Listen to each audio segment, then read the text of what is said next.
Bonjour à tous et bienvenue dans cette nouvelle vidéo. Alors aujourd'hui, vidéo dédiée à la BI de chez Microsoft, à la Business Intelligence, et notamment ici, comment utiliser, donc pour ceux qui utilisent du Power Pivot, qui vont faire de la BI desktop et qui vont manipuler le langage DAX.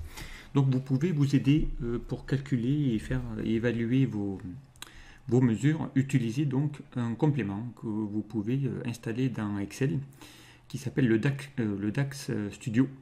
Voilà, ça vous permet de pouvoir un petit peu élaborer vos mesures, les contrôler avant, faire calculer la performance de vos mesures, de votre data model, et notamment vous aider dans la syntaxe aussi d'écriture du langage DAX, qui n'est pas simple au début.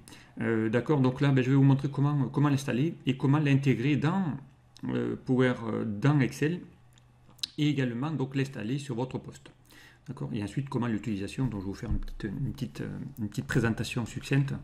Je referai, je pense, plusieurs vidéos sur ce sujet-là et comment l'utiliser plus efficacement notamment. Alors, comment installer DAX Studio? Donc, c'est gratuit, vous pouvez l'installer via Internet. Donc, ici, il suffit d'appeler DAX Studio. Vous tapez DAX Studio sur Internet, tout simplement. Et vous allez pouvoir ici l'installer. Voilà, c'est un client, voilà, ici DAX Studio. Vous pouvez installer, une fois installé sur votre disque dur, ça prend vraiment quelques secondes, pas plus. Et bien ensuite, ça va vous générer donc un petit raccourci ici. Ici, je l'ai mis, c'est une application. Voilà, je pourrais l'ouvrir directement pour montrer ce que ça fait. Mais voilà, donc ici vous l'avez et vous pouvez vous connecter à un Power Pivot Data Model ou à une connexion Power BI Desktop. D'accord, ou directement dans un serveur. Donc on va aller voir ici l'utilisation directement. Voilà, donc cette application ressemble à ça. Okay. Mais vous pouvez l'intégrer dans Excel. Donc pour ça, c'est un complément .com. Donc pour l'installer l'avoir dans Excel, ici moi je me le suis créé dans mon propre onglet et ici je me le suis mis en raccourci directement ici dans un Excel, et du coup je peux l'utiliser dans Power Pivot pour pouvoir calculer, créer mes mesures et évaluer ici mon data model, mon modèle de données directement. Ok. Alors pour l'avoir ici sur votre ruban, eh bien vous pouvez rester dans l'onglet accueil, clic droit, personnaliser le ruban. Donc c'est un complément, vous allez ici dans complément, et dans les compléments.com, une fois que vous aurez installé DAX Studio, vous allez faire atteindre, et là vous allez voir, il y a DAX Studio qui va avec Power Pivot. Il suffit de le cocher, encore pour pouvoir l'activer. D'accord, directement. Donc c'est un complément qui va se mettre normalement par défaut dans un dossier, dans un onglet complément. Mais moi j'ai préféré le mettre ici dans mon propre onglet perso où j'y mets mes propres commandes personnalisées. Et là je l'ai mis ici pour y avoir accès. Ok, directement. Alors ça après c'est simple, je vous rappelle, personnaliser ruban, vous savez, vous pouvez ici créer votre propre onglet ici en créant ici nouvel onglet. Ensuite, vous pouvez créer des groupes personnalisés pour créer ici mes groupes, comme j'ai fait là, un groupe mes commandes, dessins, ruban, utilitaire, tout ça. Et à l'intérieur, donc, y mettre donc, la commande. Là, pour ça, vous allez ici dans toutes les commandes. D'accord. Comme elles sont classées par ordre alphabétique, vous allez chercher ici les D. D'accord, à partir de D. Et puis là, vous allez voir ici votre DAX Studio, et puis vous allez lui dire de l'ajouter ici quelque part. Voilà, tout simplement DAX Studio, hop, vous le basculez sur votre voilà, en faisant ajouter, et il va se mettre sur un onglet, n'importe lequel. Ok. Voilà, à partir de là, il va le faire. Alors moi ici, donc évidemment pour utiliser DAX Studio, il vous faut un modèle de données, un data model. Et donc ici, moi j'ai chargé juste une petite base toute simple. Donc je vais vous montrer un Power Pivot, gérer le cube. Et là, j'ai mis une petite base de clients tout simple qui fait quelques lignes, peu importe. On va aller voir ici comment faire ça. Alors, dès que vous avez donc DAX Studio, donc vous allez cliquer dessus pour l'ouvrir et automatiquement, comme il est intégré dans votre Excel, il va déjà détecter ici. Il a vu que c'était un Power Pivot modèle, un data model de Power Pivot, et il a déjà trouvé ici le fichier en question. Donc, vous faites connect et automatiquement, il va vous charger. Ici, vous avez donc une petite fenêtre avec des menus, un ruban lui aussi, avec ici donc la base de clients, avec ici toutes les colonnes que vous avez dans cette base de clients. Donc il charge automatiquement le data model directement. Donc ici, dans le petit onglet, dans la partie fenêtre gauche, qui s'appelle Metadata. Okay.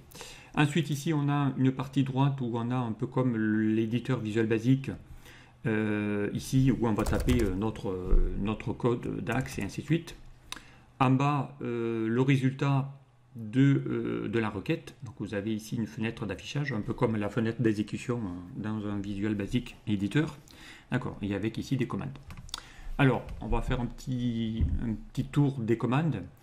Alors tout simplement ici vous avez lancé une première requête, mais vous pourrez en créer autant que vous voulez, hein, en créant ici une nouvelle requête. Vous pouvez open une nouvelle query pour faire plusieurs tests sur plusieurs bases de données notamment. Ici vous pouvez donc exécuter la requête directement pour montrer ce que ça fait, d'accord, ou F5 si vous connaissez la touche raccourci. Ensuite, donc ici, vous pouvez l'annuler et la stopper, la requête, si vous voyez qu'elle tourne en rond et qu'elle finit jamais, donc un peu comme faire un arrêt d'une macro, et bien ici, vous allez pouvoir la stopper en cliquant sur ce bouton Cancel, annuler, d'accord. Ici, vous avez la possibilité d'aller, par défaut, charger le résultat de la requête via une grille, donc c'est ce que vous avez ici par défaut, ici en bas. Sinon, vous pouvez la charger directement, le résultat de la requête DAX, dans un fichier TXT, d'accord, ou carrément l'exporter dans un classeur Excel, ou ne garder qu'une liaison, si vous voulez, via notre classeur. D'accord, donc ça peut être intéressant de pouvoir, on fera un premier test, vous allez voir aussi, on pourrait envoyer le résultat de la table via un fichier ou via un fichier TXT notamment. Ensuite, on a ici la possibilité de faire un copier-coller, évidemment, vous avez un groupe éditeur pour copier des codes, hein, copier-coller, ou sinon CTRL-C à la main, peu importe. Ensuite, on a ici la possibilité de pouvoir avoir des formats. Donc, si ça peut être intéressant, par exemple, vous pouvez, si je tape ici, je sais pas moi, tiens, je vais taper un commentaire. Ici, vous avez un commentaire. Pour commenter, ici, on va mettre, voilà, test, fonction, voilà, fonction DAX. Voilà. Donc, ça se met en vert, hein, les commentaires, exactement à l'identique qu'un Visual Basic Editor. D'accord. Et si je veux écrire ici tout ça en majuscule, je sélectionne, je fais upper, c'est écrit en majuscule, minuscule. Voilà, vous avez ici la possibilité de pouvoir changer le format de présentation, voilà, de votre traitement de texte ou de votre code. Vous pouvez décommenter, un peu comme ici. Voilà, ici, si je prends ça et que je décommente, il va enlever ici les deux traits, mais du coup, ça ne va pas être une fonction qui va plus être commentée. Donc, vous pouvez utiliser aussi le langage XML, d'accord, pour mettre des blocs entiers. Et ici, vous avez surtout, ça c'est super intéressant, ce petit bouton, le swap delimiter. Ça, c'est typiquement la problématique si vous avez une version française d'Excel ou de Power BI Desktop français ou US. Donc en US, je vous rappelle, les syntaxes DAX se mettent avec des virgules, en français avec des points-virgules.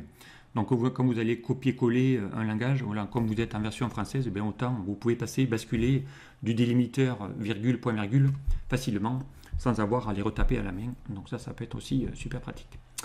Donc on a aussi un petit bouton de recherche si on veut chercher du texte, d'accord. On va ici pouvoir bien faire, voilà, se connecter, pour voir ici qu'on est bien de nouveau connecté à cette source. On aurait pu ici cliquer sur un autre classeur ou aller se connecter à notre serveur si on veut refaire une autre connexion. Ici, on a des fonctions avancées pour savoir ici, voilà, mettre ici des options particulières. Et ici, on pourrait faire un petit refresh, puisque là, je vous rappelle, un data model, hein, c'est un fichier qui est connecté quelque part. Donc, si vous voulez, dans DAX, rafraîchir vos données et accuser les données, parce que la source, elle a été modifiée entre-temps, vous pouvez le faire grâce à ce petit bouton. D'accord, tout simplement. Voilà, donc on va faire un premier test, notamment ici. Si je veux, par exemple, donc ici, attention, important, si vous voulez déclencher une action, il faut mettre le mot evaluate. Donc ça c'est typiquement l'extrusion qu'il faut mettre par défaut sur DAX Studio pour exécuter un code, evaluate. Et ici, par exemple, si je demande d'évaluer ma base client, vous double-cliquez, ça le met. D'accord, ici vous allez pouvoir utiliser. Et que je lui dis ici d'exécuter. Vous allez voir, donc là, il vous a montré ici, je vais pouvoir ici, voilà, hop, bouger un petit peu ça. Ici, on a le résultat de la requête. Donc ici, il vous montre, voilà, la table avec ici toutes ces lignes, directement le résultat. Là, je viens d'évaluer la base client, tout simplement, avec ici les instructions. Ok. Alors, dans la base client, ici, on a la possibilité de la développer et d'avoir ici les colonnes, d'accord, qui sont classées par ordre alphabétique par défaut, toujours, un peu comme la BI Desktop. D'accord. Et l'avantage ici, quand je passe la souris dessus, vous avez la possibilité d'avoir ici des petites stats. Ici, il vous montre voilà, le format date, format date-heure. Il vous propose qu'il y a 36 valeurs distinctes. Il va trouver la date la plus petite, la date la plus grande, donc un peu comme les statistiques que vous avez dans la barre d'état d'Excel. Voilà. Et après, un exemple des données. Et pareil, si je vais dans les noms, ici, il vous dit qu'il y a 37 noms différents, qu'il y a voilà, le premier, il s'appelle ainsi de suite. Voilà, on a aussi les régions, on a les ventes. Voilà, ici, on a vraiment pas mal de choses qui peut être intéressant d'utiliser. Okay. Voilà ici ce qu'on peut faire. Alors ici, vous avez les fonctions DAX. Donc ça, c'est super intéressant parce que derrière, vous avez dans le DAX Studio, évidemment, la possibilité d'utiliser toutes les formules DAX qui est compris donc, dans la BI de chez Microsoft. Et là, donc, vous avez les fonctions DAX catégorisées par catégorie. Donc ici, si je développe les fonctions DAX, vous aurez toutes les fonctions DAX reliées au texte, les fonctions liées aux logiques avec les AND, OR, IF, ainsi de suite. Les fonctions DAX d'information, et celles qu'on va utiliser souvent, c'est les filtres. Là, on va utiliser la fonction calculate, et ainsi de suite. Voilà, ici, vous les avez. On a les time intelligence, avec ici toutes les formules DAX de date concernant, avec le date add, date diff, que vous pouvez aussi utiliser dans Excel. Voilà, ici, vous les avez toutes par catégorie, donc ça peut être intéressant de les avoir. D'accord. Bon, le DMW, on verra ici, on verra dans une autre vidéo qu'est-ce que peut faire cette petite onglet ici DMV pour pouvoir vous connecter, vous faire des liens sur des bases SQL aussi, langage SQL, mais ça on verra ça plus tard. Donc ici le output, ça vous donne ici une information sur que voilà, la connexion a bien été établie, depuis quand elle est établie, que le batch et que la requête s'est bien exécutée, qu'il a bien chargé, il a bien retourné 38 lignes. Voilà, il vous met ici tout le descriptif. Et voilà, et ça vous dit ici la durée. Donc ça peut être intéressant.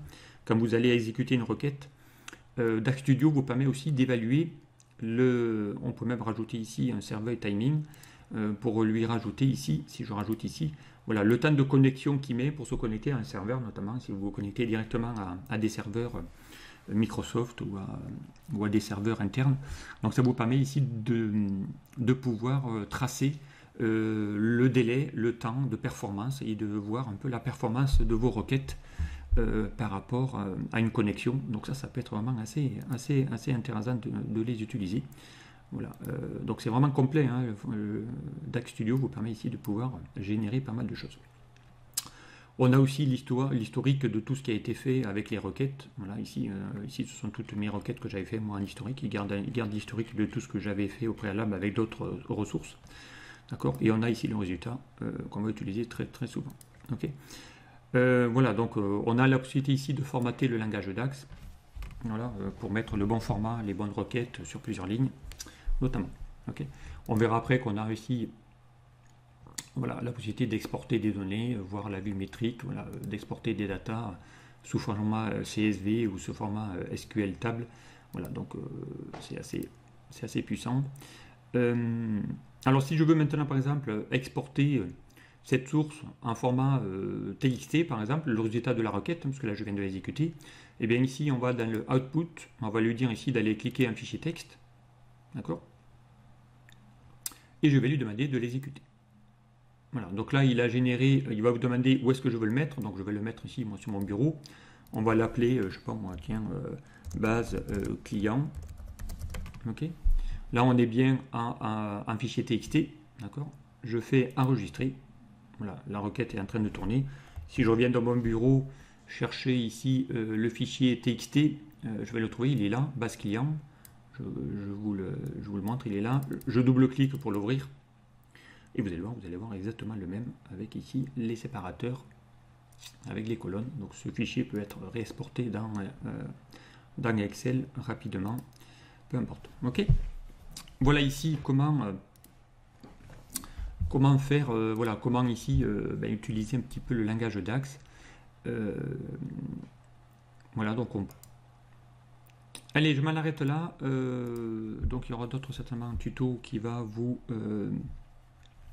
montrer un peu plus comment travailler dans DAX Studio, mais là vous l'avez ici dans maintenant Vous pouvez l'intégrer dans votre Excel, hein. Donc si je ferme DAX Studio, je reviens, voilà, on ne va pas sauver ce que je viens de faire, mais on revient ici dans notre Excel et je peux comme ça créer, utiliser DAX Studio pour concevoir vos mesures DAX plus simplement que de taper dans Power Pivot.